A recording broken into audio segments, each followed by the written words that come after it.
Are CVTs reliable? That's what we're going to find out. Welcome to Car Help Q&A. My name is Shari, and today I'm going to be answering your car questions from the comments. And if you want to have your question answered in the next Q&A video, just leave your question down below and I'll try to answer it next time. And before we get into the questions this week, I have a special announcement. I have a car for sale, a very special car, and I'm going to share all the details on it in just a little bit. But first, let's get started with the questions of the week. Now, the first question has to do with CVTs. I received a lot of questions about CVT transmissions. Are they reliable? Which ones are good? Which ones are bad? And this all stemmed from the conversation in the last Q&A where I talked about Nissan CVTs and how unreliable they tend to be. Unfortunately, Nissan CVTs are known for being quite fragile and failure prone. They're known to fail at very low mileage. It's a problem that the company has been dealing with for over 2 decades now, and it continues to be a problem even on the newer Nissan models. And when a CVT transmission fails, you're looking at least $7,000 to $8,000 to replace the transmission. It's a total nightmare situation to be in. But what about CVTs from other car brands, Toyota, Subaru, and others?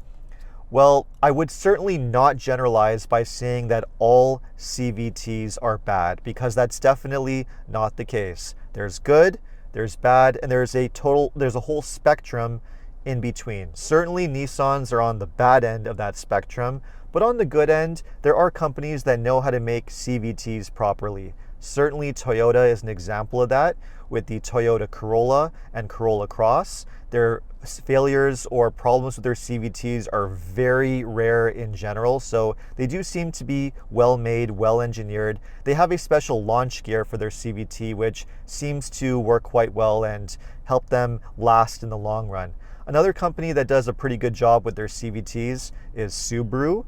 Honda is another good example. Both companies introduced CVTs over 10 years ago. In the early years, they certainly had problems with them, but they worked on them over the years, improved them, made updates, made them a lot better. So by 2017, 2018, they were fairly well sorted transmissions. And again, you don't hear about failures on the newer Subaru and Honda models with CVTs. So those are both safe brands as well. The safest CVTs by far, however, and it's not even close, are eCVTs, the ones that are found in hybrid vehicles, such as Toyota hybrids and Honda hybrids. It's incredibly important to make this distinction between a regular CVT and a regular gas engine car and an eCVT that's found in a hybrid car, because they're completely different. eCVTs and hybrids are a planetary gear set type transmission. They're effectively not really a conventional transmission. They're incredibly simple in design, very straightforward, very durable, and failures with them are practically unheard of. So if you're buying a hybrid with an eCVT, whether it's a Honda or a Toyota, you really don't even have to think about ever replacing the transmission, because it's really a lifetime component and you've effectively eliminated a failure point by buying a hybrid, which is another reason why I think hybrids make a lot of sense. Now, conventional CVTs are a different story because they're belt driven. They have a belt pulley system in design, and you have to be a little bit more careful with what you get. Again, some are okay and some are not okay, like in the case of Nissan. So doing a bit of research goes a long way, because it's not a black or white situation. Some are good, some are bad. So hopefully that answers that question. Okay, let's move on to the next question. What is your opinion on the future of Nissan, Stellantis, and Jaguar, with all three slumping in sales, struggling financially, and in Jaguar's case, bad marketing? What would you suggest for them to survive? Interesting question, and I absolutely agree that these brands are in serious trouble. Nissan, Stellantis, Jaguar, they're going through major financial hardships at the moment, very slow sales, and the companies are even at risk of bankruptcy. And this all comes from the fact that these brands are making poor quality cars that have a lot of problems. They're making undesirable products that consumers are just not interested in, or products that are way too expensive and overpriced, or a combination of all these things together. Now, what's the solution to this? Well, it's a very complicated situation. I would say in the case of Nissan, the company really needs to improve the quality of their vehicles. I would eliminate CVTs entirely if I was in charge at Nissan, because they just have such a bad reputation and it's really tainted the whole image and perception of the brand. So get rid of the CVTs, number one. Number two, introduce hybrids to North America, because currently Nissan doesn't sell any hybrids, which is a major mistake. It really makes you wonder who's in charge at these companies. Don't they understand what consumers really want? So yes, introduce more hybrids, and that should start to help get things back on track with Nissan. When it comes to Stellantis, well, that's a much bigger problem. It's a massive brand with so many different car companies, and they just make such terrible cars these days as far as quality, reliability is concerned. They're so overpriced, undesirable. It's just a total mess over at Stellantis. I think what I would do in that case, dump everything, cut all the brands, because no one really wants them anyway. The only ones I would keep are Jeep, because it has a lot of brand heritage. A lot of people love Jeeps and a lot of desirability there.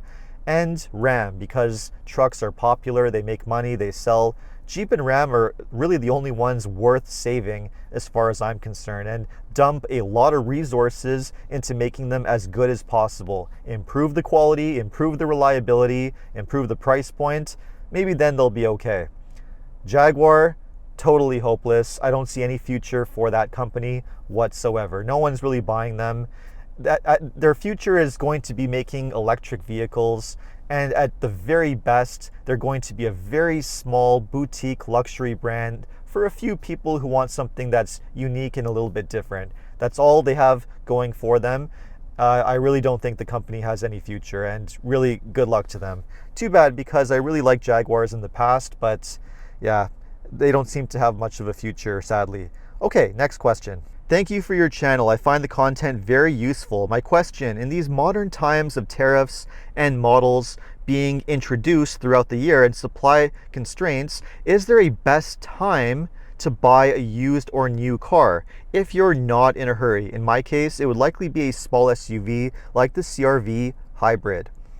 So when it comes to when is the best time to buy a car, it's important to understand when car companies roll out the new model year vehicles. Typically that happens in the early fall or over the summer months. So the 2026s are going to start coming out around that time, which means that dealers are going to want to get rid of the 2025s. So generally speaking, the summer months are the best time to shop for a car, because there's going to be excellent availability, lots of inventory, lots of incentives and rebates, and you're going to have a lot of selection, and it's the good time to buy to get a good deal just before the next model year comes out. If you wait until the very, very end of the year, chances are they're all going to be sold out of 2025s by that point. And in the case of Honda with the CR-V, most dealers are already sold out of 2025s, because the 2026s came very early this year. They landed at dealers in May, June. So that's why I think the summer is a really golden opportunity to score a really good deal if you're shopping for a new car.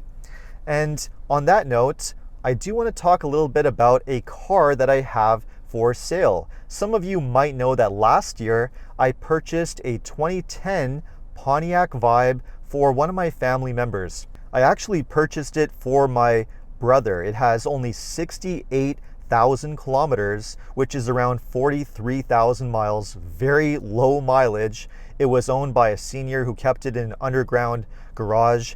All the seats were covered since brand new, so the interior is absolutely immaculate. It has very few imperfections, a clean title, no accidents. It has been rust-proofed every single year since it was brand new, so the body is absolutely perfect. It has new Michelin cross-climate all-weather tires on it, full maintenance records. It's absolutely incredible, good to go. We bought it with the intention of keeping it forever, but a better car actually just came along that we just could not pass up on, and now my brother needs to sell the Pontiac Vibe. And anyone who knows that car knows it's just a Toyota Corolla, Toyota Matrix in disguise. Toyota engine, transmission, all the parts are shared with Toyota. It's a very simple, dead reliable car that will basically run forever if you maintain it. So if you want a solid, reliable, no-nonsense car that will last you 300,000 kilometers, this is a good opportunity. And just leave me a message. I'll put my email address where I can be contacted if you're interested. The asking price is $9,500 and it's going to be sold safetied, good to go. So if anyone wants a nice, simple, affordable car that's going to last, this is a good chance to take me up on it. So there you go. Okay, let's go to the next question now. I'm in the market for a new to me vehicle and would appreciate your insights. I'm on a tight budget and considering a sedan or SUV for $10,000 and under with low maintenance costs. Can you recommend one? I was initially considering a CR-V hybrid, but the interest rates are too high for my budget, even with 60-month financing. So, I mean, Pontiac Vibe, very good option to go for if you want a car for under $10,000. So maybe take a look at that. Anyway, cars for $10,000, it's a tough market to buy a used car and get something really good, low mileage, that's not going to need a lot of work, that's going to last you a long time. So it's going to require a lot of research, time, and shopping around. There's no question about that. But always when it comes to cars in that price range, you can't go wrong buying something from a reputable Japanese brand. Honda, Toyota, Mazda, maybe Subaru. I mean, these are the ones that are safe picks to go for. So you can shop for something like a Toyota Camry, Honda Accord, Mazda 3, Mazda 6. These are all very good options. They're going to last you a long time. They're very low on maintenance and repair costs. And generally speaking, sedans are less expensive to buy than SUVs. SUVs are expensive. They command more money. There's more demand for them. So it's harder to get a good deal on one on the used market. So I would focus more on a sedan or hatchback, such as the ones that I mentioned. So that's where I would be looking. Okay, next question. Quick question. How often should you undercoat your car? Everyone recommends every year, but for me, it's every other year. So when it comes to undercoating and rust protection, if you're using an oil spray rust protection, which is what I recommend, such as Crown Rust Control, Rust Check, Corrosion Free, one of those products that's an oil spray where they spray the entire car underneath, behind all the sheet metal, that's something that should be done every 2 years. I do my cars every 2 years and I find that's perfectly adequate to protect the car. It's not very expensive to do. Spraying the car only costs around 150, 160 bucks, so not a big deal. The companies will tell you to do it every single year for the best protection and to maintain their warranty that they provide, but I don't think it's necessary. I think that's going a bit overboard. If you do it every 2 years, that should be more than enough and you really should not have any rust issues. So hopefully that answers that one. All right, let's move on to the next one. And the next few questions are around the same topic. Is it better to spend a little bit more upfront to buy a reputable car like a Toyota, or should you go for the car that has all the discounts, rebates, and incentives from a lower quality brand, such as Nissan, Kia, Hyundai, Mitsubishi, something like that? What's the better buy? This is a really good question, and I think the answer to it, very straightforward, no question, is to spend a little bit more upfront to buy the Toyota. There are a few reasons for that. Number one, going for the Toyota might not necessarily cost more money because they are pretty competitively priced, and if you go to the right dealer, negotiate a fair deal without overpaying with all kinds of fees and add-ons, you might be better off.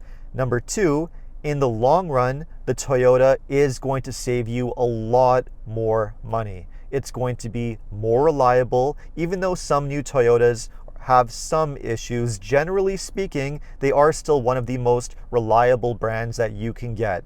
And you're going to spend less money on maintenance and repairs in the long run. They will save you a lot of money in that area.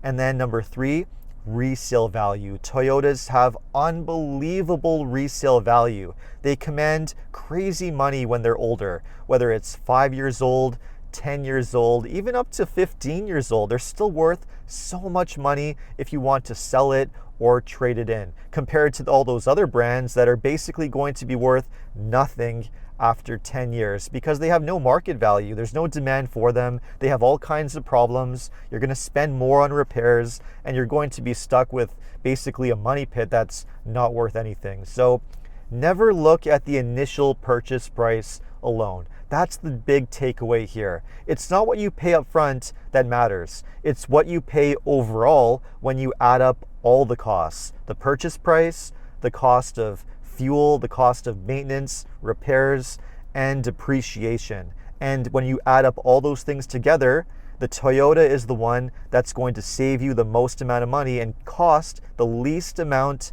in the end. Generally speaking, all things considered. So financially, that's the right move to go for. So hopefully that was helpful. Thank you for all your questions this week. And again, if you want to have your question answered in the next Q&A video, just leave your question down below or wait for my weekly YouTube post and leave your question in the comments. I'll try to answer it next time. So thanks so much, and we'll see you again.